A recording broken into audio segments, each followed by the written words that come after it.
Makanya Alkitab berkata, karena iman Abraham taat, karena iman Nuh demikian. Artinya keberhasilan mereka, kamu harus belajar, mereka berhasil bukan cuma karena Tuhan, tapi karena mereka punya iman, mereka punya ketaatan. 99% itu Tuhan yang bekerja, 1%-nya harus ada saudara. Harus ada saudara dan saya, bukan 100% semua Tuhan, tapi harus ada saudara. Makanya Tuhan berkata, asal ada iman sebesar biji sesawi saja. Jadi yang 99% itu Tuhan, 1% itu kamu. Berikan tepuk tangan Tuhan Yesus. Nah, yang sekarang kita belajar tentang berbuat baik pun itu ada caranya. Berbuat baik pun perlu ada hikmah. Kita baca dulu di dalam Markus 12 ayat 30 sampai 31. Kita baca Markus, betul ya? Oh ya. 1, 2, 3. Kasihlah Tuhan Allahmu dengan segenap hatimu, dengan segenap jiwamu, dengan segenap akal budimu, dan dengan segenap kekuatanmu. Dan hukum yang kedua ialah kasihilah sesama manusia seperti dirimu sendiri. Tidak ada hukum lain yang lebih utama daripada kedua hukum itu. Tuhan itu mengajar bagaimana kita mengasihi. Sampai Tuhan katakan kalau kasihilah sesama manusia seperti mengasihi dirimu sendiri. Artinya gini, kalau kamu nggak ingin disenggol, jangan nyenggol. Kalau kamu nggak mau dirugikan, jangan merugikan. Makanya Alkitab berkata, apa yang kamu ingin orang lain perbuat kepadamu, perbuatlah demikian. Amin. Itu namanya ngabur. Jadi simpel yang Tuhan ajar. Kasihlah orang lain seperti kamu mengasihi dirimu. Nah, lalu Tuhan itu kan mengajar kebaikan. Kita baca di dalam Galatia 6 ayat 9. Dalam Galatia 6 ayat 9. Baca sama-sama 1, 2, 3. Janganlah kita jemu-jemu berbuat baik, karena apabila sudah datang waktunya, kita akan menuai jika kita tidak menjadi lemah. Lalu Ibrani 13 ayat 16 berkata, Ibrani 1, 2, 3. Dan janganlah kamu lupa berbuat baik dan memberi bantuan, sebab korban-korban demikianlah yang berkenan kepada Allah. Jadi Tuhan itu memang mau kita berbuat baik. Sampai Tuhan berkata, perbuatan baik dan memberi bantuan itu adalah korban yang berkenan. Jadi korban kita itu kepada Tuhan ada 3, pujian penyembahan. 4, pujian penyembahan. Kedua, korban kita memberi persembahan. Memberkati memuliakan Tuhan dengan harta kita. Di mana kita berada, kita melayani. Kemudian yang ketiga, korban adalah waktu engkau menolong orang lain, itu adalah korban. Yang keempat adalah engkau mempersembahkan dirimu untuk diproses semakin hari semakin benar, itu korban. Jadi korban sekali lagi ada 4. Nah, kemudian dikatakan jangan kamu lupa berbuat baik dan memberi bantuan. Terus tadi di Galatia dikatakan jangan jemu-jemu berbuat baik. Berarti kan Tuhan mengajar kebaikan. Ya, tapi Tuhan kalau ngajar itu lengkap. Gak cuma berbuat baik, terus gak diajarin cara berbuat baik. Karena banyak orang berbuat baik, akhirnya dia jatuh sendiri. Contoh, ada seorang wanita. Dia mau mengangkat keluarganya supaya keluarganya ini keluar dari kemiskinan atau ya nggak miskin banget lah, tapi mau biasa lah. Dia sampai menjadi TKW.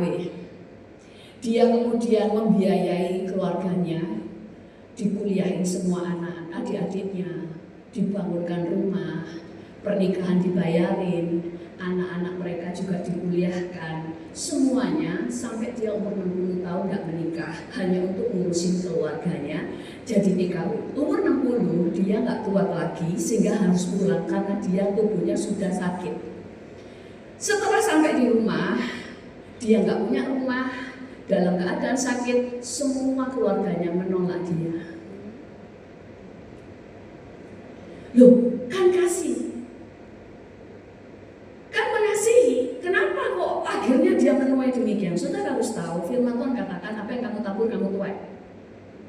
Kamu menabur kebaikan, menuai kebaikan. Tapi kalau kamu mau berkebodohan, kamu juga akan menuai dari hal yang bodoh. Bodohnya di mana? Alkitab itu sudah ngajar.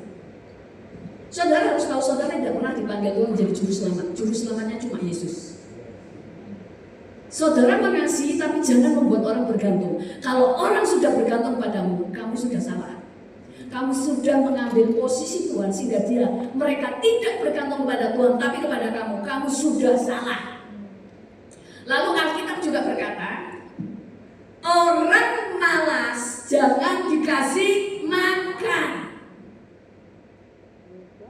Terus dia gak cuma ngasih makan, ngasih biaya sampai pernikahan, sampai sudah menikah pun tetap dibiayai. Artinya kamu gak lakukan firman, sudah dikasih tahu. Orang malas jangan dikasih makan.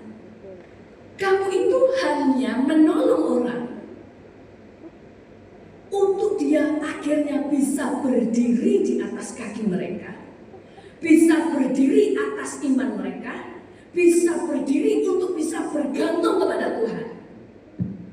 Makanya Alkitab berkata, jadikan segala bangsa murid. Bukan jadikan segala bangsa anak angkat. Karena kita tidak pernah dipanggil Tuhan menjadi perawat. Tapi kita dipanggil Tuhan untuk memuridkan, yang artinya apapun yang kamu lakukan, tujuannya satu. Mereka bisa berdiri atas kaki mereka dan imannya. Makanya saya pernah sampaikan, kita tidak diutus Tuhan untuk memelihara orang miskin, tapi dipanggil mengeluarkan orang miskin dari kemiskinannya. Supaya orang itu akhirnya nggak cuma berdiri, tapi juga bisa memberkati orang lain. Makanya banyak orang Kristen menjadi kecewa. Loh, kan aku berbuat baik. Makanya manual buku kita Alkitab. Berbuat baik, tapi berbuat baik dengan cara yang benar. Alkitab juga berkata kita harus menguduskan pernikahan kita, menguduskan tempat tidur kita. Kasih itu bukan sembrono. Makanya Alkitab berkata, hendaklah kamu cerdik seperti ular dan tulus seperti merpati. Kenapa Tuhan ngomong cerdik dulu, nggak langsung tulus? Harusnya yang baik itu kan tulus dulu. Tapi Tuhan itu selalu benar, nggak mungkin salah. Kamu itu harus tulus. Tapi di depan tulus itu cerdik. Cerdik itu kayak perisai. Cerdik ini di beberapa terjemahan di dalam bahasa Inggris sebagai beberapa terjemahan Alkitab, cerdik di sini adalah bijaksana, waspada, pintar, cerdas. Sehingga kamu pada waktu berbuat baik, kamu itu gak jatuh. Di dalam terjemahan bahasa Inggrisnya kan dikatakan ini, aku mengutus kamu seperti domba di tengah-tengah serigala, jadilah cerdik seperti ular dan sebagainya. Di terjemahan bahasa Inggris di isi Bible dikatakan begini, aku mengutus kamu di tengah-tengah binatang buas yang setiap hari ingin membunuh kamu. Makanya banyak serigala berburu domba karena mereka tahu domba itu, maka Tuhan ngomong kamu itu domba itu bodoh. Domba itu butuh gembala, betul ya? Level pertama kita itu domba, makanya butuh ada gembala untuk jaga kita. Tapi Tuhan itu gak cuma suruh kamu jadi domba, tapi jadi singa. Singa itu tahu melindungi dirinya.